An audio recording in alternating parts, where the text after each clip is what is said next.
Hello friends, आज मैं बात करूंगी जो गुलदाउदी का प्लांट्स होता है उसके केयर के बारे में कि कैसे उसे केयर किया जाए और कब से फ्लोरिंग करता है। जब ग्रीष्म ऋतु से शरद ऋतु तक जब गार्डन के अधिकांश फूल खिलना बंद हो जाते हैं, तब यह फूल सर्दियों में हमारे गार्डन में चार चांद लगा देते हैं। अक्सर देखा गया है कि गुलदाउदी के कुछ पौधों में अधिक फूल खिलते हैं तो कुछ में बहुत ही कम। आखिर कारण क्या है, इस वीडियो में बात करेंगे। सबसे पहले मैं यहाँ बता दूँ कि देखिए, अभी ठंड का टाइम है तो ऐसा आपके साथ भी हो सकता है कि आपके प्लांट्स के ऊपर मतलब मिट्टी में इस तरीके का फंगस दिखे। तो ये फंगस नहीं है, इसे डरने की ज़रूरत नहीं है। ये है आप जो भी खाद डाले हैं, जैसे अभी मैं सरसों खल्ली डाली थी कुछ दिन पहले, तो ये पानी पड़ने के कारण और धूप ना निकलने के कारण इस तरीके फंगस लग गए हैं। तो इनसे डरने की ज़रूरत नहीं है। चाहे तो आप इन्हें ऊपर से हटा सकते हैं और थोड़े जब सूख जाएं, धूप लग जाए, उसके बाद फिर से डाल सकते हैं। नहीं तो आप इसे केवल कोड़ करके इसे छोड़ देंगे, जैसे इसे मिट्टी को खुरेद करके छोड़ देंगे तो भी ये कुछ नहीं होंगे, आराम से धीरे धीरे ये सूख जाएंगे। मेरे यहाँ ये मौसम अभी ख़राब चल रहा है, जैसे ठंड के दिन में जानते हैं धूप नहीं निकलता है, तो धूप नहीं निकलने के कारण ऐसा हो रहा है। तो थोड़े बहुत जो हम लोग डालते हैं खाद उसी पे फंगस दिखता है। तो मैं अभी यहाँ पे देखिए क्या कर रही हूँ, क्योंकि ये परमानेंट फ्लावर है तो इसमें मैं रिस्क नहीं लेना चाहूँगी। इसे मैं यहाँ से हटा दे रही हूँ और हटाने के बाद दूसरे जगह डाल दे रही हूँ। जब ये सूख जाएगा तो फिर से मैं इसमें डाल सकूँगी, जब धूप अच्छे से निकलने लगेगा तब।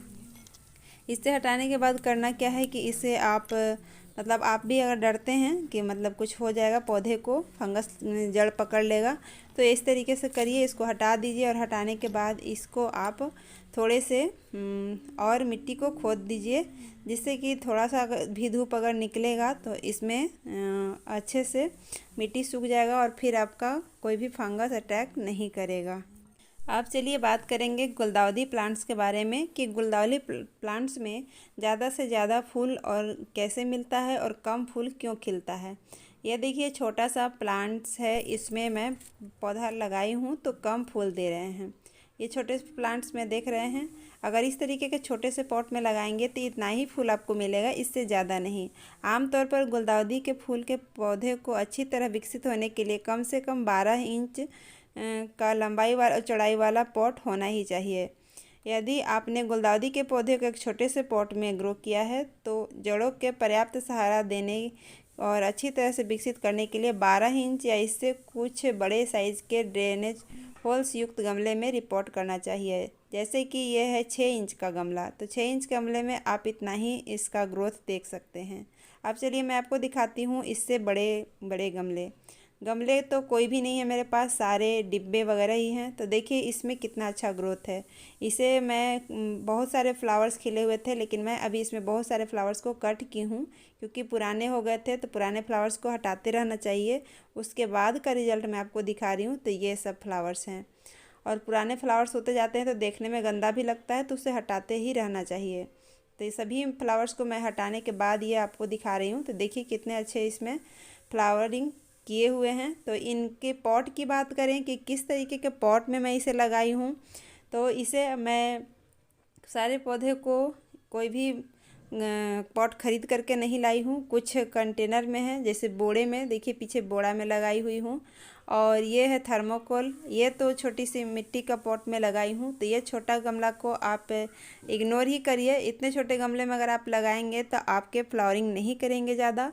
और देखिए यहाँ पे थर्मोकोल का पेटी है छोटा सा, ये मेरे घर में था, बर्तन रखा हुआ था तो मैं उसमें से हटा करके यहाँ पे देखी कि इसका यूज नहीं है तो वहाँ से ले करके आई और यहाँ पे इसमें मैं लगा दी। और इसमें दोस्तों केवल बालू में ही मैं लगाई हूँ, रिवर सैंड में, और बहुत अच्छा फ्लोरिंग कर रहा है। केवल उसमें मैं फर्टिलाइज़र डालते गई हूँ और सारे फ्लावर्स कितने अच्छे ग्रो कर रहे हैं आप देख सकते हैं। तो आप बोरी में भी लगा सकते हैं, बोरी यानी चावल का बोरी हो या फिर बाल्टी हो, या फिर आप ग्रो बैग भी खरीद सकते हैं इसे लगाने के लिए, आपकी मर्जी। तो इस तरीके से मैं सारे जो फ्लावर्स गंदे हो गए थे उन्हें निकाल दी हूँ और फिर निकालने के बाद इसे मैं अभी छोड़ दूंगी। फिर नए नए जो ब्लूमिंग करेंगे फ्लावर्स वो अभी कम से कम मार्च तक रहेंगे। तो ये एक सीजनली फ्लावर्स है दोस्तों, और इसे आप सितंबर में लगा देंगे तो आपके नवंबर दिसंबर से फ्लावरिंग करना स्टार्ट कर देता है।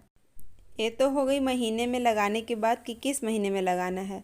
गुलदाउदी के पौधे को सूर्य का प्रकाश अच्छी तरह से मिलना चाहिए, तभी ये सूर्य के प्रकाश के कारण ही अच्छे से ग्रो करते हैं। समर सीजन के अलावा प्रत्येक मौसम में आप इन्हें रोज़ाना 5 से 6 घंटे की सीधी धूप में रखेंगे, फिर भी ये अच्छे से ग्रो करेंगे। ग्रीष्म ऋतु में इन्हें अत्यधिक तेज धूप से बचाने के लिए कुछ समय के लिए आंशिक छाया प्रदान कर सकते हैं।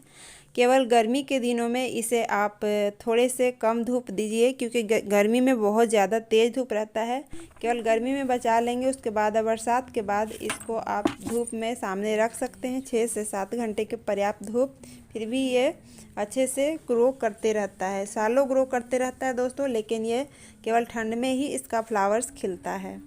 देखिए दोस्तों, इतने सारे फ्लावर्स मैं जो ख़राब हो रहे थे मैं कट कर ली हूँ। उसके बाद मैं दिखाई कि कितने सारे फ्लावर्स और अभी लगे हुए प्लांट्स में। तो मेरे यहाँ बहुत सारा इस बार खिला है फ्लावर्स।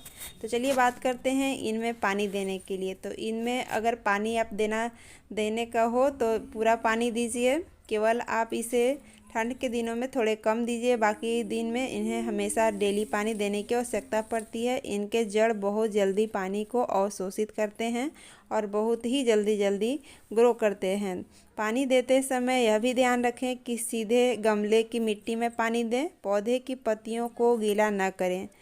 इसके अतिरिक्त आप इस पौधे को रिपोर्ट करने के लिए जो भी गमला लें, मिट्टी को लें तो ज़्यादा बेटर है, और नहीं तो किसी भी प्रकार का पॉट में ग्रो कर सकते हैं। ये देखिए, मेरे को एग्जांपल देख सकते हैं कि मैं यहाँ पे किस तरीके के पॉट में ग्रो की हूँ, कितना अच्छा फ्लावरिंग कर रहा है। फ्लावरिंग जैसे बोलते हैं कि ठंड के दिन में ज़्यादा करता है, तो कितनी तापमान होनी चाहिए? अगर आपके शहर में 15 से 28 डिग्री के सेल्सियस होना चाहिए। अगर आपके शहर में 28 डिग्री तक तापमान है तो ढेर सारे फ्लावरिंग आपका पौधा करेगा, अगर आप कंटेनर और खाद का ध्यान रखेंगे तो।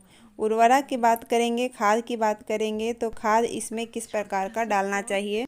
गुलदाउदी एक हैवी फीडिंग फ्लावर प्लांट है, जिसके अच्छी ग्रोथ के लिए मिट्टी में नाइट्रोजन रिच खाद मिलाना सबसे अच्छा होता है। इसके अलावा फ्लावरिंग के समय गुलदाउदी के अधिक फूल खिलने के लिए फास्फोरस डाल सकते हैं। फास्फोरस रिच खाद शुरुआती सर्दियों के समय जड़ों को स्वस्थ रखने के लिए पोटेशियम रिच खाद दे सकते हैं। गुलदाउदी के पौधों को दिए जाने वाले कुछ उर्वरक आपको मैं बता देती हूँ, जैसे कि कंपोस्ट और फिश इमल्स और NPK फर्टिलाइज़र भी डाल सकते हैं। लेकिन अगर ये सब चीज़ भी आप नहीं डालना चाहते हैं तो गोबर की खाद, सरसों की खल्ली और नीम खल्ली डाल देंगे तो आपका पौधा अच्छे से फ्लावरिंग करेगा, इस तरीके से जैसा मेरा फ्लावर कर रहा है। पौधे को बारिश से बचाना चाहिए दोस्तों। अगर ठंड के दिन में बीच बीच में बारिश होती है, उस टाइम अगर पौधे को नहीं बचाएंगे तो आपके ब्लूमिंग किए हुए जो फ्लावर्स हैं वो जल्दी से ख़राब हो जाते हैं, गंदे हो जाते हैं। तो उस टाइम आपको बारिश से इसे बचा लेना चाहिए। बारिश के दिनों में, बारिश के समय में अगर आप इसे हटा नहीं सकते हैं, जैसे बड़े बड़े प्लांटर हैं, तो आप इन्हें पॉलीथीन से कवर कर दीजिए थोड़ी देर के लिए, जब तक बारिश हो रहा है, तो आपके फ्लावर्स बच जाएंगे। ऐसे ये क्रिया सभी फ्लावर्स वाले पौधे पे लागू होते हैं।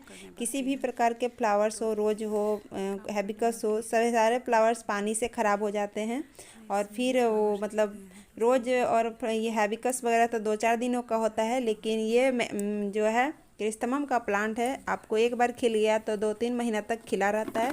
इसीलिए इस फ्लावर्स की केयर की आवश्यकता होती है बारिश से ज़्यादा, इसलिए बारिश से इसे बचा के रखें। तो इन्हीं सभी बातों का ध्यान रखेंगे तो आपके पौधे अच्छे से ग्रो करेंगे। पौधे को प्रोपिगेट करने का तरीका भी बहुत आसान है। जैसे ही फ्लावरिंग करना ये बंद करेगा तो इसे हार्ड प्रूनिंग करने के बाद इसे आप केवल पानी देते रहिए और ये बहुत अच्छे से ग्रो करते रहेगा। और जैसे ही बारिश का समय आएगा तो इसके स्टीम को कट करके नए गमले में लगाते जाएंगे तो आपके बहुत सारे पौधे तैयार हो जाएंगे।